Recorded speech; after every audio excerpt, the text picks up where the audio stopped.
আপনি কাঁদছেন? এত মেয়ের চোখের জল মুছিয়ে আপনি আপনি নিজেই কাঁদছেন? কিছু না, আসলে আজকে ঐশীর শ্বশুর বাড়িতে সবাই যাচ্ছে তো ওখানেই ডিনার করবে। আপনাকে বাদ দিয়েছে তো?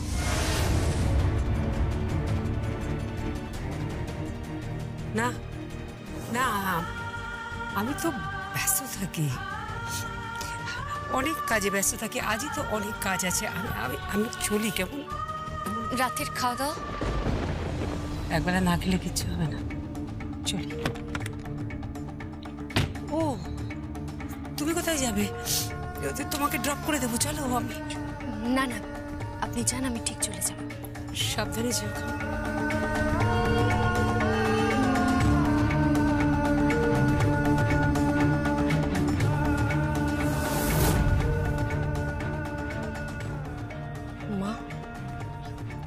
মা নিকুঞ্জ মুখার্জিকে চিনতে পেরে গেছে।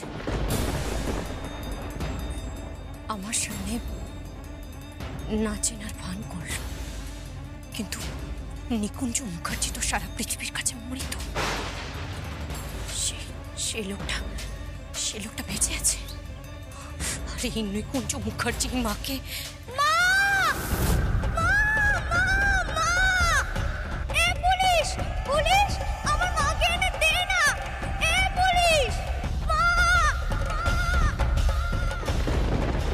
তোমার অসীম সাহসিকতার পরিচয়।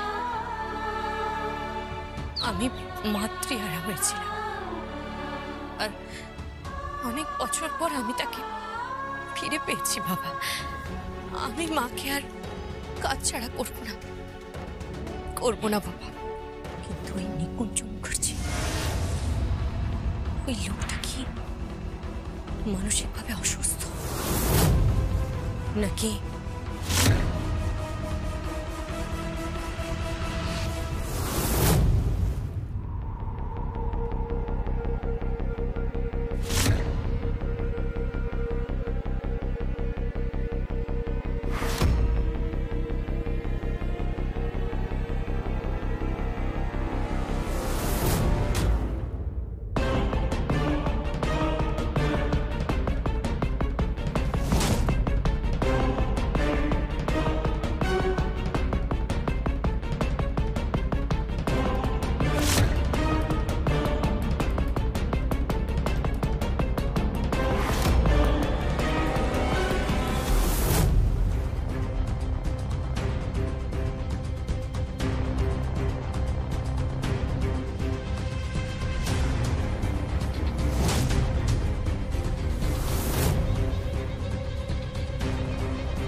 নিকুঞ্জ মুখার্জি সত্যি সত্যি কি নিকুঞ্জ মুখার্জি, নাকি অন্য কেউ? নাকি আমি ভুল দেখছি? কিন্তু একই সঙ্গে মাও ভুল দেখবে আর আমিও ভুল দেখব। এটা কি করে সম্ভব?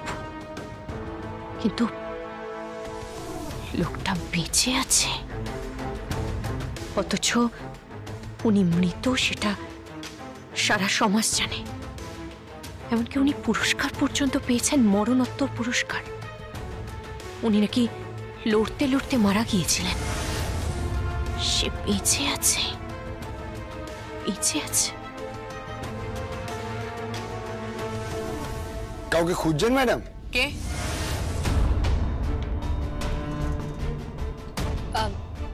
অফিসটা কোথায়? অফিসটা তো ওদিকে, বাট কেন ম্যাডাম? না, দরকার আছে। ম্যাডাম, আপনি আমার সাথে কথা বলতে পারেন। বলছিলাম, কেউ কি অসুস্থ? কাউকে ট্রিটমেন্টের জন্য আনবেন? কোনো কাউন্সিলিং বা অন্য কোনো হেল্প? না, ওই ঘরে যিনি আছেন আমি ওনার সম্বন্ধে জানতে চাইছি। কে? মহারাজ? উনি তো দীর্ঘদিন হলো এখানে আছেন। আসলে ওনার যে রোগটা হয়েছে সেটাকে ডাক্তারি পরিভাষায় জানতে চাইছি ওনার আসল পরিচয়টা কি, ওনার আসল নাম কি, উনি কতদিন ধরে এখানে আছেন? আর উনি এখানে কি করে এলেন? আচ্ছা, ওনার পরিবারের লোক কি এখানে আসেন? আমি এই সমস্ত কিছুটা জানতে চাই। সরি ম্যাডাম, এইসব তথ্য তো আপনাকে দেওয়া যাবে না। আচ্ছা, আপনি কি পুলিশ ডিপার্টমেন্ট থেকে এসেছেন? না। তাহলে কি থানা থেকে আসছেন? বললাম না, না। সরি ম্যাডাম, মাফ করবেন, দিতে পারবো না। দিতে তো আপনাকে হবেই। ম্যাডাম, সোজা আঙুলে যদি ঘি না ওঠে তাহলে আঙুলটা তো পেকাতেই হবে, তাই না? কিন্তু দিতে তো আপনাকে হবেই।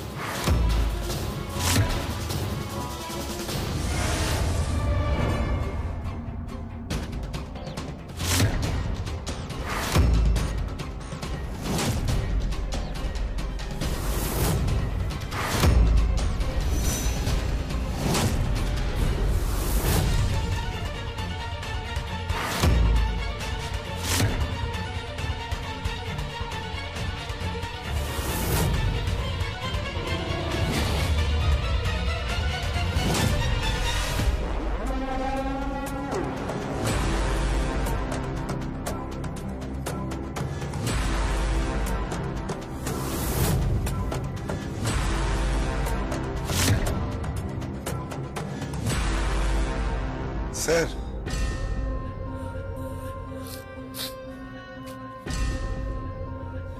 কি বলছিলাম আপনি আজও এখানে এসেছেন?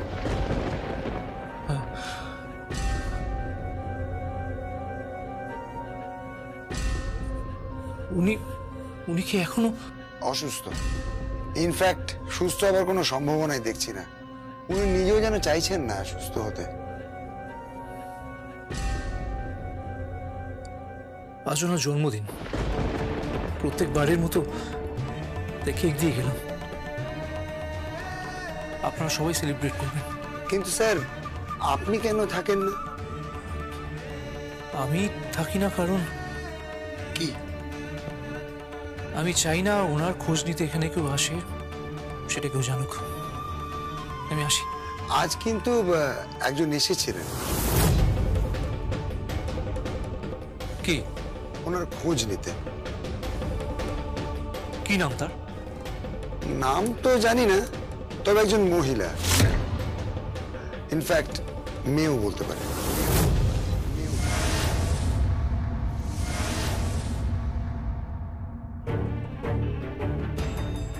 শুনুন, আপনি একদম ও বাড়িতে যাবেন না। আপনাকে আমরা কেউ ও বাড়িতে নিয়ে যেতে ইন্টারেস্টেড নই। আমি অলরেডি ফোন করে বলে দিয়েছি ও বাড়িতে যে আপনার শরীরটা খারাপ। আপনি যদি ওখানে ঘন ঘন যান, ওদের সাথে হৃদ্যতা বাড়ান, ওরা যদি জানতে পারে যে আপনি আসলে কে, তাহলে তাহলে বিয়েটা ভেঙে দিতে পারে। আমি কেন যাব না? আমার মেয়ের বিয়ে। কি আপনার মেয়ে করে যাচ্ছেন বলুন তো? হ্যাঁ, রোজ এই একই ভাঙা রেকর্ড আপনি বাজিয়ে হচ্ছে নাকি? আপনাকে তো বলেছি এইভাবে কথা বলছে কেন? দাও। ড্যাডি, আমি তোমাকে একটা কথা বলে যাচ্ছি, যদি উনি ওই বাড়িতে যান তাহলে আমরা কেউ যাব না। খেয়ে নিন। কি?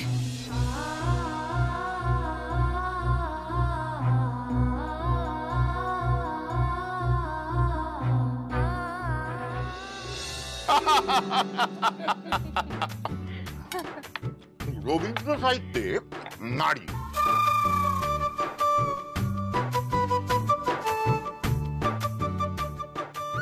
মানে রবীন্দ্র সাহিত্যে নারীর যে ভূমিকা, সর্বনাশ করেছে। কি? এই লোকটা তো রবীন্দ্র সাহিত্যে নারী নিয়ে চলে এসেছে। মেয়েটা তো এখানে নেই। ঐশী আজকে লেচে গোবরে হবে। এই রবীন্দ্র সাহিত্য নারী মানে? দেখ বাবা, রবীন্দ্রনাথ সম্বন্ধে আমি শুধু জানি ওই জাতীয় সঙ্গীত। হ্যাঁ, আর কিছু জানো না? না কি গো, তোমরা কিছু বলছো? না না, আমরা কিছু বলছিলাম না, আপনি বলছিলেন, বলুন। হ্যাঁ, ঠিক আছে ঠিক আছে। মিস্টার ব্যানার্জি, এখন আমি যেটা বলছি সেটা আমি আপনাকে বলছি, আমার হবু বৌমাকে বলছি। কারণ ও তো সাহিত্য নিয়ে চর্চা করে, তাই না? অসাধারণ মেয়ে, কি এই বয়সে গান জ্ঞান সবই অসাধারণ, অপূর্ব অপূর্ব। আমি সত্যি এত লক্ষ্মী, এত ভালো মেয়ে দেখা যায় না, কিন্তু এই জন্য কিন্তু আমি ঠিক করে নিয়েছি আমার বৌমাকে। আমি এইরকম বৌমাই চেয়েছিলাম আর কি।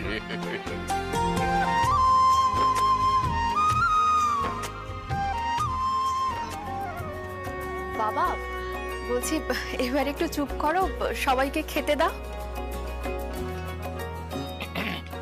ঠিক আছে ঠিক আছে, সবাই মন দিয়ে খাও, সবাই মন দিয়ে খাও। এই শোনো, ওই যে ইলিশ মাছের যে বড় পেটিটা, সেটা কিন্তু বৌমাকে দেবে, কেমন? বৌমা, এটা হচ্ছে সর্ষে ইলিশ। তোমার শাশুড়ি মা কিন্তু সর্ষে ইলিশটা জব্বর রাধে।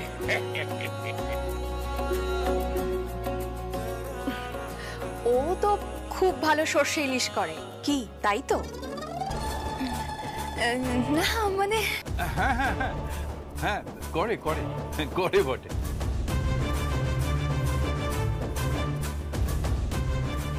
ও আর প্রীতম বাবুকে কিন্তু ওই বড় বড় মাটনের পিসটা দেন। দাঁড়াও না, মাটন তো দেবো, একটু পরে দেবো। তখন থেকে মাটন দাও শুরু করেছো। সবে তো খাওয়া শুরু হয়েছে, মাটন তো লাস্টে দেবো, তাই না? আচ্ছা, রান্না কেমন হয়েছে? অসাধারণ অসাধারণ হয়েছে, এক্সেলেন্ট। বুঝলেন প্রীতম বাবু, আমার নিজের গিন্নি বলে বলছি না, তবে রান্নাটা কিন্তু অসাধারণ করে। এই যে বৌমা, তোমাকেও কিন্তু এরকম রান্না করতে হবে, বুঝেছো? অর্ণব, বল রান্না বান্না কেমন হচ্ছে, তুই বল। রান্না খুব ভালো হয়েছে, খুব ভালো হয়েছে। ও আর খাবার কোথায় খাচ্ছে, ও তো তখন থেকে ড্যাব ড্যাব করে ঐশীকেই দেখে যাচ্ছে। এটা হতেই পারে, হতেই পারে, এই বছর হতেই পারে। কি বলো? যেমন ধরো রবীন্দ্র সাহিত্যে প্রেম, ভাবো রবীন্দ্র সাহিত্যে প্রেম কত রকম ভাবে, কত বেশে আমাদের সামনে এসেছে। হ্যাঁ, ভাবো, তুমি ভাবো, গোড়া ভাবো, গোড়া। গোড়া? হ্যাঁ, গোড়া গোড়া গোড়া ভাবো।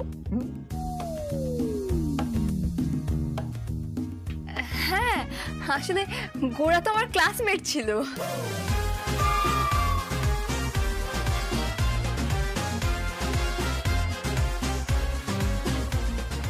কি ছিল?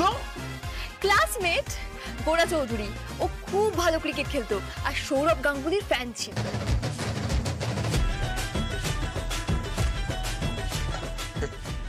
না না, আমি তোমার বন্ধু ক্রিকেটার গোড়ার কথা বলছি না।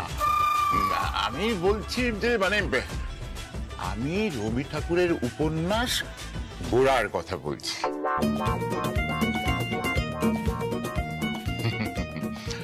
তারপর ধরো বিনোদিনী চরিত্র, চোখের বালিতে। হ্যাঁ হ্যাঁ, ঐশ্বর্যা রায় তো হাঁটিয়ে দিয়েছে। ঐশ্বর্য রায়?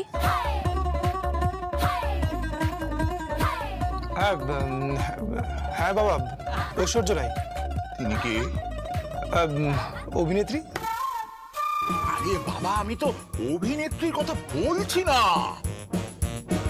আমি বলছি রবি ঠাকুরের উপন্যাস চোখের বালির কথা।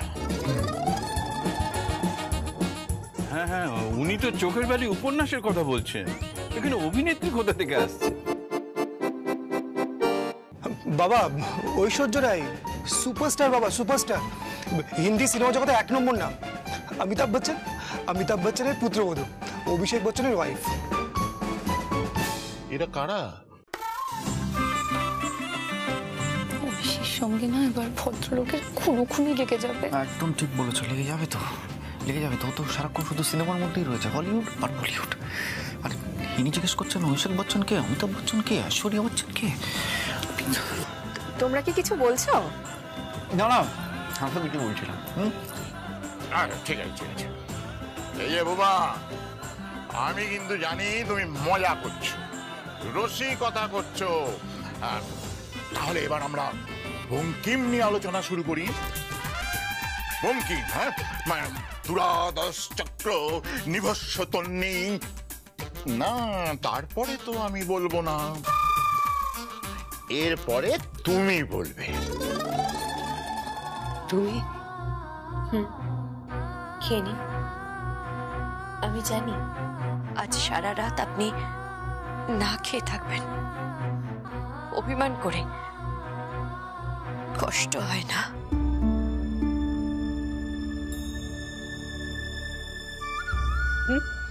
না না না, কষ্ট কিসের?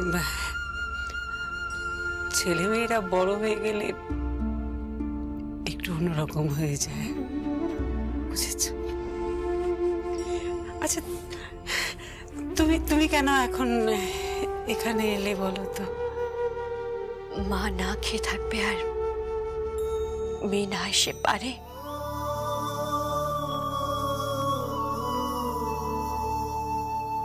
খেয়ে নিন। এসব কি বলছো তুমি? আমি তো তোমার মা নই। মাকে শুধু গর্ভে ধারণ করলেই হয়?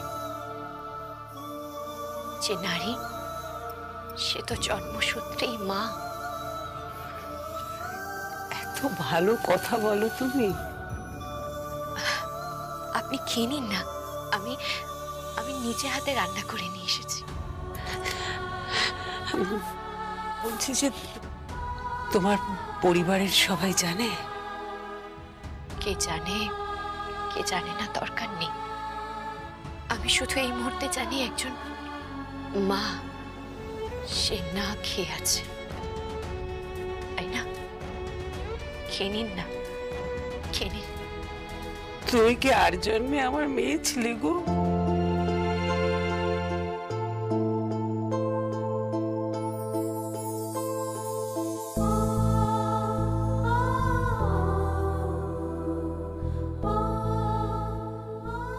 আর জন্ম কেন, এই জন্মেই না হয় মেয়ে বলে ডাকলেন।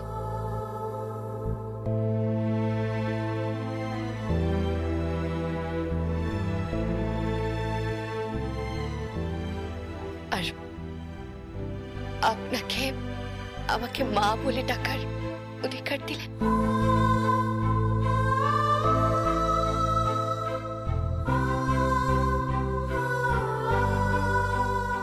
অধিকার তো দিয়ে দিয়েছি।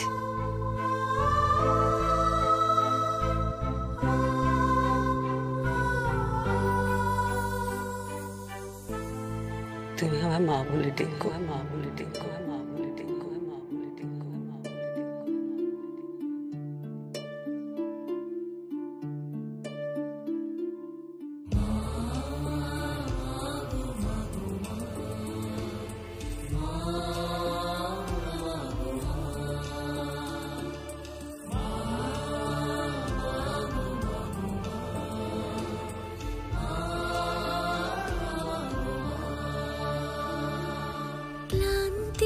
শেষে তব চরণ কমলে, ক্লান্তির শেষে তব চরণ কমলে, মাগো জুড়াইয়ে প্রাণ আমি তোমারই শরণে, মাগো জুড়াইয়ে প্রাণ আমি তোমারই শরণে, করুণা তোমারই যেন চিরদিনই পাই।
থামবে? মেয়েটাকে তো ভালো করে খেতেই দিচ্ছ না। কি শুরু করেছো বলো তো তুমি? কি মুশকিল, আমি তো এটা সবাইকে জিজ্ঞেস করেছি। কে প্রীতম বাবু বলুন? দেখুন, আমারও কিছু মনে নেই। সত্যি কথা বলতে কি, আমার এই বঙ্কিম চর্চা, রবীন্দ্র চর্চা সবকিছু বন্ধ হয়ে গেছে। আসলে কাজের এত চাপ না। আমি কিন্তু ছাড়িনি, জজিয়াতি করেছি, তার সঙ্গে এই বঙ্গীয় সাহিত্যের অগাধ ভান্ডারে ডুব দিয়ে জ্ঞান আহরণ করেছি। তবেই না আমি এরকম বৌমা পছন্দ করেছি। এই যে বৌমা, সবাইকে পরের লাইনগুলো বলে দাও তো, পরের লাইন। এবার দেখো সবাই, আমার বৌমা কিরকম বঙ্কিমচন্দ্র চট্টোপাধ্যায় কপাল কুণ্ডলায় ব্যবহৃত এই লাইনগুলি গড়গড় করে বলে দেবে। বৌমা তাড়াতাড়ি বলো, সবাইকে বলে দাও তো তাড়াতাড়ি। দেখো সবাই। হ্যাঁ, মানে আচ্ছা, আরেকবার বলুন না, আরেকবার বলুন। আরেকবার? দুরাদশ চক্র নিভস্য তন্নী। এর পরের লাইনটা কিন্তু আমি বলবো। কে বলবে? আমার বৌমা বলবে। বলে দাও তো। কেউ বোধহয় কিছু একটা পাঠালো।